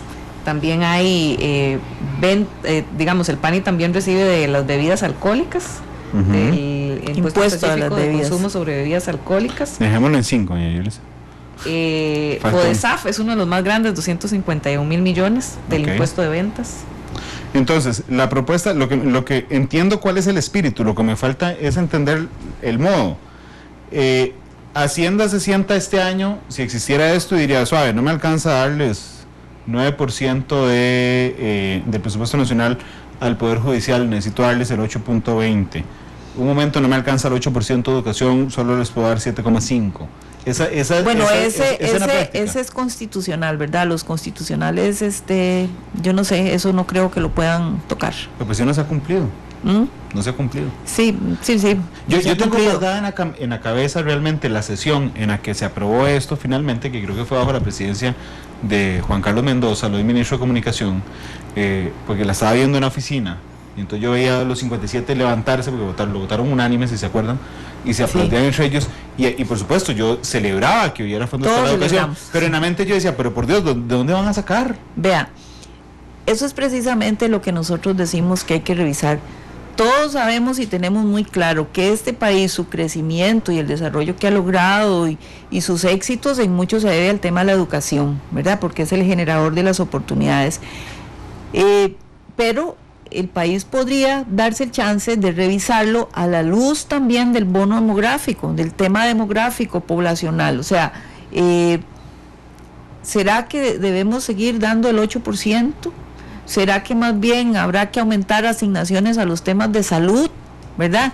¿Será que tenemos que revisar todos los temas de pensiones? Porque tenemos un cambio demográfico importante en el país, menos niños y menos jóvenes. Entonces nosotros seguimos otorgando los mismos porcentajes, ¿verdad? Sin tomar en cuenta ese cambio. ¿Será que en los próximos años requerimos menos escuela porque hay menos niños? ¿Verdad? Esas son realidades, yo no lo estoy inventando, ¿verdad? Y quiero rescatar que para mí la educación es primordial, ¿verdad? Yo soy producto de la educación pública, y muchos de nosotros lo somos. Sin embargo, el país va a seguir apostando a un 8%, queremos llegar al 8%, y tal vez en el futuro no sea necesario. Entonces nosotros decimos, revisemos eso. Claro, pero eso es muy interesante, porque el 8% está ad infinitum. Exacto. O sea, completamente. Porque no se revisan, porque no hay plazos, no hay, como dice Julissa, cláusulas de ocaso, como se denomina en otro país. Entonces en 25 años vamos a tener un montón de escuelas vacías, ¿verdad? Casi un profesor por niño. Es una exageración. Pero sí, está exagerando. Bueno, vamos, uno cada 2. Podría llegar al momento, si seguimos igual, doña Marta, en que vamos a tener un profesor por niño, realmente. Casi una educación individualizada. Si seguimos así, va a llegar el momento que de todas maneras nos está sucediendo ya. No tenemos para todo. Ya que el IAFA se quedó sin plata, Dinadeco se quedó sin plata, el IMA se quedó sin plata, pero entonces, ¿cómo no poder hacer una mejor distribución? Eso es posible, eso es precisamente ese artículo que estamos mencionando. O sea, si creció mucho impuesto de ventas, en vez de darle todo el 7 al PANI, ¿por qué no le damos un poquito menos para poderle dar al IAFA? Ese tipo de flexibilidad es el que debería poder tener el Ministerio. Claro, pero es que de esto me parece, esto como está gestionado hoy, me parece a mí tan irresponsable y tan irresponsable de los diputados, que es como que yo sea amigo suyo y en su cumpleaños yo le diga, tome, le regalo un convertible. Y entonces usted me dice, ¿y cómo hace para pagar el convertible? Y yo le digo, no importa, ahí veo, pero toma el convertible. Bueno, eso ahí fue lo que hicieron los diputados, nos dieron un montón de regalos a un montón de sectores sin pensar cómo iban a pagar esos regalos. El proyecto de la reforma también tiene un artículo en donde se establece que deberá existir el financiamiento para los proyectos de ley, ¿verdad? Sí. Y nosotros estamos solicitando o sugerimos más bien que eso, que además de la ley, que quede en el reglamento legislativo, ¿verdad? Para que también los diputados a la hora de aprobar este tipo de proyectos le pongan atención Como al pasa tema. en Estados Unidos, no se aprueba ninguna ley si no tiene financiamiento. Exacto. Pero sí, bueno, eso Randall, esto lo hemos construido a través de décadas, ¿verdad? Por eso es que se convirtieron en problemas estructurales. Cambiar esto, revertir esto, no es sencillo, pero uno tiene que ser optimista y pensar que lo podemos iniciar a hacer. Ok. El órgano auxiliar de la Asamblea Legislativa, entonces, doña Marta, ¿iba así como está? Sí, así como está, Sí. Incluyendo grabar educación, salud y canasta básica simbólicamente con un 4%. En el tema de las exoneraciones, metámonos a hacer una revisión ya país de todas las exoneraciones para decidir qué hacemos. En el tema de la evasión se ha ido caminando, no tanto como necesitamos, se necesita una modernización digital por parte del Ministerio de Hacienda y tecnológica. Mejores además, controles. Y además el tema de los grandes contribuyentes, que son un chiste, Sí. realmente, y las aduanas, que son otro chiste. Digamos, el proyecto de la reforma tiene dos temas.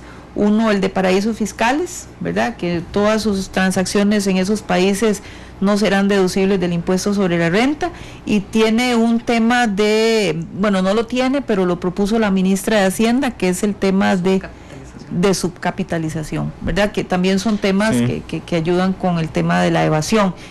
¿Qué más? Tal vez ahí, sería importante el tema de la renta global, principalmente en lo que es el proyecto agrega lo que son las rentas, los impuestos a las rentas de capital, pero el salto en renta, el primer paso que podría dar este país es hacia renta global, o sea, disminuir la dispersión de tasas, pasar de un sistema cedular donde diferentes tipos de ingresos tienen diferentes tipos de tasas a uno más uniforme, lo cual va a evitar la elusión y la evasión por parte de los... En este país es complicadísimo pagar impuestos, excepto el de ventas, es complicadísimo. O sea, el tema de la factura electrónica, usted, la administración le dice, tiene que regularizarse, ¿no?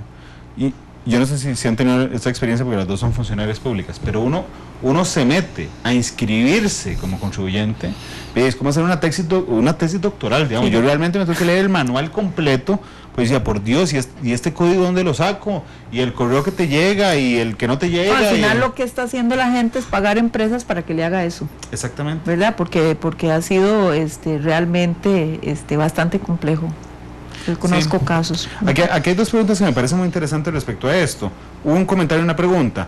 Adrián Gutiérrez dice, un 4% en canasta básica no es simbólico, es simplemente abusivo. Es un 2. Es un 2 en canasta básica, sí, y un 4 en salud y en educación. Sí. Okay.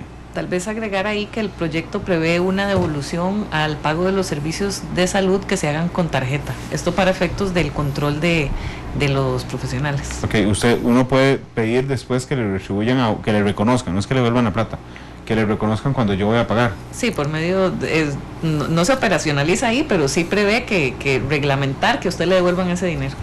Ok, y la otra pregunta es que Roberto dice, Randall, el hecho de obligar a la factura electrónica en servicios no da la trazabilidad que están buscando. Da la trazabilidad. Pero se necesita ingresar más plata. Porque es que aquí yo siento que Roberto está partiendo del hecho de que se están grabando los servicios para darle trazabilidad, y no. Lo que siento yo, de lo que hemos hablado hoy, lo que se graba para darle trazabilidad, simplemente, simbólicamente, es educación, salud privadas y la canasta básica. El resto de los servicios que pagarán un 13% de IVA, ese no es para, o sea, además de darle trazabilidad, pero la intención principal es recaudar. Uh-huh. Sí, de hecho, bueno, en otros países, ¿verdad? Que sería como a lo que nosotros aspiraríamos en el largo plazo, todo está tan hecho de forma electrónica, y entonces el Estado sabe cuánto usted gastó, a quién le compró, y al final su declaración de renta le llega pre-rellenada. Entonces el Estado le dice, usted de esto me debe tanto de impuesto de renta. Entonces eso es a lo que aspiraríamos con los medios tecnológicos, a llegar de tal forma que no haya como elusión o evasión de estos pagos. Yolanda Morales dice que Costa Rica no permita grabar la canasta básica, eso no puede ser. Es un 2%, ¿no? Es un 2%, exacto. Este es un tema, y repito, ¿verdad? Es la circunstancia a la que llegamos por la situación apremiante que tenemos, y también por la necesidad de dar trazabilidad hasta el final, digamos, de la cadena, ¿verdad? Que es el consumidor final. Aquí todos nos va a tocar aportar, eso es un hecho, eso es así, ¿verdad? Vamos a ver, porque es que uno va matando, digamos, los mitos. Les decía al por inicio, uno de los mitos es cuáles eran los disparadores del gasto, ha quedado claro en la exposición de hoy. Uno de los mitos era para qué se utilizaba grabar educación y salud privadas. Bueno, ha quedado, tiene que ver con trazabilidad. ¿Por qué se graba la canasta básica? Ha quedado claro que es por trazabilidad. Y el otro es justamente que entonces uno de los argumentos que más la gente utiliza para decir, no, ni me hablen de esto hasta que no arreglen las pensiones de lujo. Bueno, el tema de las pensiones de lujo, voy a ver cómo lo digo para que las personas lo puedan comprender bien. Ahora se les puso un tope y todas esas medidas que se tomaron. Sin embargo, vamos a ver, la preocupación es el tema de la sostenibilidad de los regímenes de pensiones. No es en relación con pensiones necesariamente el tema de déficit, porque si usted la recorta, usted no arregla el tema de déficit, me explico. No mueve la aguja ni un alfiler. No la mueve, pero para nada.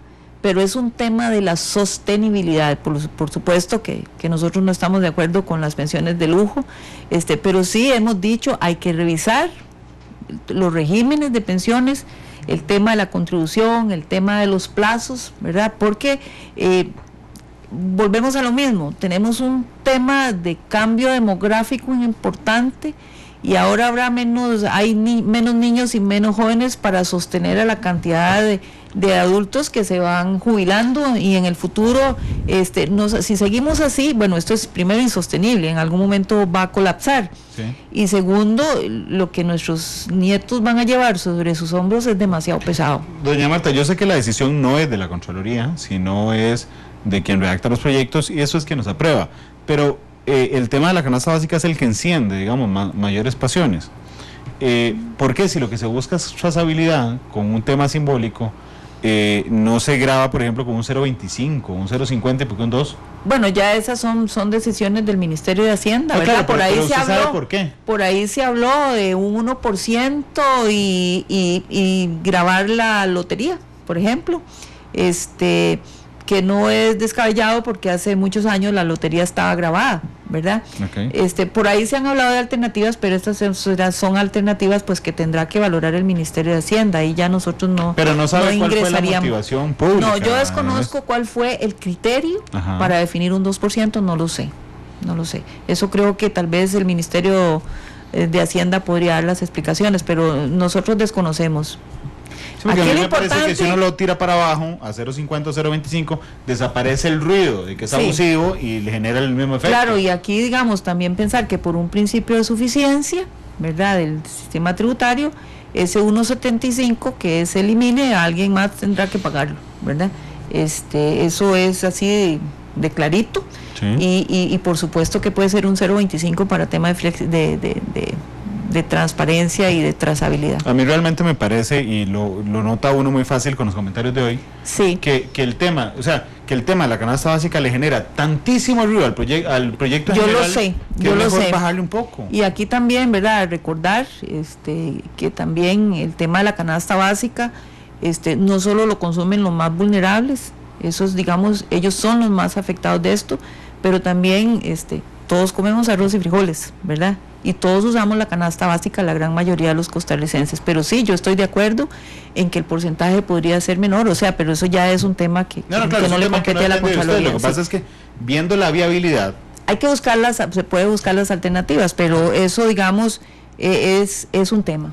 Claro, doña Marta, pero es que tiene que ver con viabilidad, ¿no? O sea, yo entiendo que hay criterios técnicos, pero el análisis que yo veo desde aquí... el criterio técnico para es de Hacienda. Sí, nosotros no lo sabemos. Lo que yo veo desde aquí es de la viabilidad, porque si un tema le mete tanto y tanto y tanto ruido, entonces mejor usted dice, suave, ¿cómo eliminamos ese temita que nos está generando tanto ruido que para la gestión del proyecto es un temita, para la gente es un tema de sustancial importancia, y entonces, bueno, se lo plantearemos inclusive a los diputados que nos están escuchando, y a la ministra de Hacienda, de por qué no reducir eso y pasarlo, por ejemplo, a la lotería, que es una idea que usted me contó que ya había flotado en el ambiente. Fue el Cusco. Okay. La Unidad Social Cristiana, quien lo propuso. El otro tema que genera mucho ruido, por cierto, tiene que ver con la educación y la salud privadas también. Sí. Digo, son los puntos más polémicos de las propuestas. Hablemos de empleo público.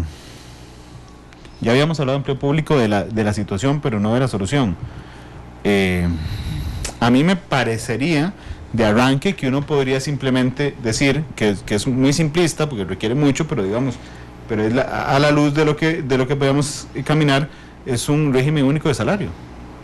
Sí, un régimen uniforme. Nosotros le decimos uniforme porque único dependerá, digamos, de las complejidades y de las, digamos, características y de los servicios que brindan las distintas instituciones, pero sí, digamos, por lo menos que los salarios estén conformados por criterios similares, no esa disparidad que existe hoy entre si imagínense que solo gobierno central, solo los ministerios, que se supone que es un régimen único para ellos, tienen disparidades, imagínense con respecto al resto, ¿verdad? Entonces, y esto, Randall, es un tema, repito, estructural.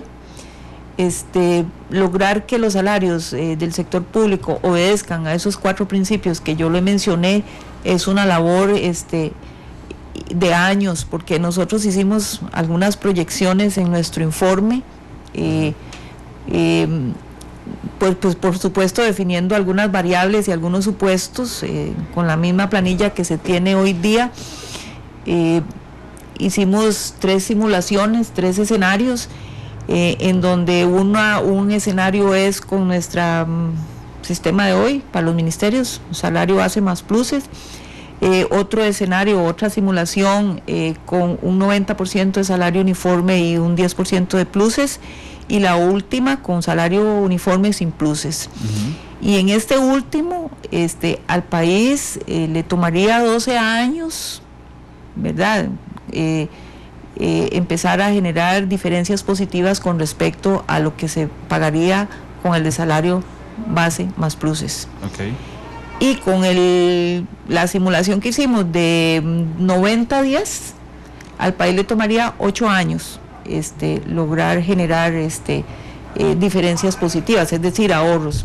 Pero más allá del ahorro, lograr simetrías, lograr equidad en el sector público, en donde la gente no gane distinto haciendo lo mismo. Es que eso es ridículo, las diferencias son ridículas. Sí. Marta, en el informe de la Contraloría, en los puestos no profesionales, oficial de seguridad de servicio civil 1, gana en un lugar 277.800, en otro lugar exactamente el mismo perfil, los mismos requisitos y las mismas funciones, 887.260 no profesionales. Y si nos vamos a los profesionales, realmente, o sea, yo lo vi, estaba en una actividad, por cierto, cuando lo vi, y yo decía, por Dios, que esto es ridículo. Un profesional con licenciado o con licenciatura de la salud 2B gana en un lugar 1.731.000, y en otro lugar, siendo exactamente igual, 4.949.062. Tiene diferencia de 3 millones. Es un ridículo. Sí, es un chiste. Es una disparidad profunda. Y luego el tema de los ministros y ministras, ¿verdad? Con ese nivel de competencias y de responsabilidad que tienen, ganan hasta 4 millones menos que un grupo de sus colaboradores. Y cuando hablo de un grupo, no es de 2 o de 3 personas, hasta de un 16 y un 20% de su personal. Sí, Entonces gana, en algunos de los ministerios, ahora no recuerdo exactamente cuál, habían 161 personas que ganaban más que el ministro. Entonces nos parece que eso son distorsiones que tiene nuestro sistema, son disparidades que son inaceptables cuando un ministro tiene un nivel de responsabilidad y exposición mucho mayor, ¿verdad? Entonces sí creo que eso es desestimulante, para todos los niveles, no profesional, claro, porque está haciendo su trabajo con responsabilidad y es el mismo trabajo. Pero además nadie que va a ser ministro bajo estas condiciones. Es muy difícil porque, digamos, y la principal causa de estas disparidades es la anualidad, precisamente, ¿verdad? Entonces, sí, usted trae una persona joven que no ha trabajado en el sector público y va a entrar ganando menos, ¿verdad? Y quizás haciendo lo mismo que otros compañeros que ya tienen más años de estar ahí. ¿Con más preparación? O bien un profesional maduro con las competencias para el puesto, el conocimiento necesario, viene del sector privado, entra a una institución pública y va a ganar menos que los más jóvenes y que los más viejos de estar en la institución, ¿verdad? Doña Marta, con su conocimiento, ¿usted qué prefiere? Un sistema, o sea, que migremos a un sistema donde solo paguemos salarios base, buenos salarios base, o donde paguemos 90-10. Donde paguemos salarios base, uniformes, me parece que es un sistema bueno, que genera simetrías a lo interno de las instituciones y a lo externo también de las instituciones. Yo diría que cualquiera de los dos, porque es un 10% de incentivos. Si usted me dice a mí, francamente me inclino por el que no tenga ese tipo de incentivos, solo un salario, porque en las instituciones también podemos tener incentivos no salariales, y de hecho los hay, ¿verdad? De hecho, yo dudo un poco, digamos, del incentivo, y creo que lo leí en el informe de la Contraloría, del incentivo salarial relacionado con el desempeño. Yo no estoy seguro que generalmente aumente el desempeño. O sea, como que alguien diga, voy a trabajar mejor para que a fin de año me den anualidad. Sí, o por ejemplo, yo voy a hacer, este año tengo la capacidad y el tiempo suficiente para hacer 10 informes de fiscalización y el año entrante voy a hacer 20, no es cierto, ¿verdad? Eso es lo que hablábamos de las cirugías. Es poco y eficaz. Tipo de cosas. Sí, yo creo que tal vez eso tiene que ver con, como usted menciona, son, digamos, prácticas que se han aplicado en el sector privado, pero digamos, si usted está en una maquila y le dicen que ensamble más rápido, tal vez usted puede comportarse, aumentar su productividad, pero si el trabajo es un poco más complejo, ¿verdad? Por ejemplo, las cirugías de siameses, no es algo, digamos, que a usted le digan que si le pagan más, que usted haga más. Sí, claro, porque además las metas son muy abstractas. Es como que a mí me planteen que me van a dar, que alguien me diga, bueno, mira, si haces ese noticiero más bonito, entonces te pago más. Bueno, que es más bonito, no se puede medir. Puedo medir cosas, pero no puedo venir si es más bonito o no. No puedo medir si doy una mejor atención médica o no, más allá de meros números. Sí, aquí hay que recordar, digamos, que todos estos pluses se fueron generando en el transcurso de los años. Esas normativas no han sido revisadas, hay normas de los 50, los 60, de los 80, ¿verdad? Eso no ha sido revisado y eso debería ser así para poder, digamos, asegurar la validez de estas cosas. Creo que hay una tarea grande por delante en materia salarial, ¿verdad? Para hacerla más equitativa. Porque aquí yo insisto, ¿verdad? El tema de las remuneraciones es importante por el tema fiscal y todo, pero también hay un tema de equidad, hay un tema de motivación de las personas. Imagínense qué tan desmotivado puede sentirse una persona que gana 3 millones menos y hace exactamente lo mismo, ¿verdad? Pero no solo que hace exactamente lo mismo, cuando hace más. O sea, cuando en el papel hace lo mismo, pero en la práctica hace más, debe ser muy complicado. Legalmente uno podría migrar en este instante, decir, congelemos un momento todo. ¿El salario que usted tiene, funcionario público, se convertirá en su salario base? No. Porque hay derechos adquiridos. Por supuesto, eso no se puede tocar, ¿verdad? Por eso es que nosotros insistimos en que esto es de largo plazo. Por eso hicimos 2 ejemplos y sería hasta en el año 8, cuando se van renovando las planillas. ¿Me explico? Claro. Vea el ejemplo de la Contraloría. Pero ya ustedes hicieron el trabajo, doña Marta. Lo hicimos en el 2007. Y a hoy tenemos el 55% de nuestro personal en salario único y a hoy ya genera, la planilla nuestra genera ahorro salarial. Entonces, sí se puede hacer, pero por supuesto hay que respetar los derechos adquiridos. ¿Cada cuánto da vuelta la planilla del Estado? Ay, eso sí no lo sé, pero nosotros, por ejemplo, ahora estamos viviendo un cambio generacional importantísimo. El año pasado se nos fueron 30 personas y el antepasado se nos fueron como 15. Es que usted me dijo que ya habían 55% de claro, régimen salario. Por esa salida eso significa que el 55% de la planilla de la Contraloría cambió en 10 años. Sí. Así la vida laboral sería, digamos, si alguien entra hoy, dentro de 40 años, ya usted se puede asegurar de que no está. Que se fue. Dentro de 40 años, por Dios. Sí. Sí, pero digamos, eso, digamos, no podemos decir que porque hasta dentro de 12 años o hasta dentro de 20 años generaríamos algún ahorro y haríamos más equitativas digamos, el empleo, entonces no lo hagamos porque es hasta dentro de 20 años y eso no me sirve. No, es que si no empezamos nunca lo vamos a lograr. Claro, pero ok, voy a volver a ponerme el sombrero de jefe de fracción. De hecho, yo estoy pensando en hacerme diputado en la próxima elección. Ya yo veo que Randall quiere ser diputado. No, créame que no. Pero digamos que lo fuera. Soy jefe de fracción y la llamo y le digo, doña Marta, en el tema de empleo público, ¿qué hacemos? Nosotros le dijimos esto a la asamblea. Claro, pero yo quiero que lo repita hoy en la mañana. Lo que yo le estoy comentando a usted del salario uniforme y de todas las disparidades que hay en el empleo público en los ministerios de gobierno, eso ya yo se lo dije a la Asamblea Legislativa por escrito y en la comparecencia, ¿verdad? Esas es nuestras valoraciones como insumos para que ellos tomen las decisiones que definan, pero entonces, digamos, le estamos dando un criterio, le estamos dando una opinión técnica con datos efectivos y objetivos para que puedan tomar decisiones. Esto también no es solo un asunto de la Asamblea Legislativa, yo quiero, señor diputado, rescatar eso, ¿verdad? Esto también es un tema del Ministerio de Hacienda, del Ministerio de Planificación, de la Dirección General de Servicio Civil, en lo que se refiere a gobierno, ¿verdad? Porque lo otro es un tema, digamos, de Asamblea Legislativa, y ahí, digamos, estamos haciendo el estudio para hacer dar nuestro insumo también a la Asamblea Legislativa. Aquí el país tiene que empezar por algo que es súper sencillo. No tenemos un rector de empleo público para todo el sector público. Tenemos un rector para lo que es gobierno, que es la dirección y algunas otras. Digamos que la Dirección General de Servicio Civil tiene competencias limitadas, no alcanza a toda la institucional. Entonces tendríamos que empezar por ahí, ¿verdad? Entonces, es casi un chiste que la ministra de Hacienda vaya a la Asamblea Legislativa, que cualquier persona que nos vea en el resto del mundo, es casi un chiste que ella diga, vamos a cortar esto en el gobierno central y les pido por favor al resto, eso es un chiste. Bueno, yo no veo a Trump en Estados Unidos diciendo, vamos a bajar las tasas de interés de este pedacito y le pido al resto del país que por favor, pero es por favor, realmente Randall, por favor. Esa es la organización que tenemos, ¿verdad? Ese es el tema de la descentralización y las autonomías y todo ese tema que es complicado, ¿verdad? Entonces, esa es nuestra realidad. En una valoración general, doña Marta, 2 meses de gobierno, ¿se están haciendo cosas a su mirada? Sí, claro, yo digo que sí se están haciendo cosas positivas, cosas buenas para poder iniciar la ruta hacia la solución del problema que tenemos.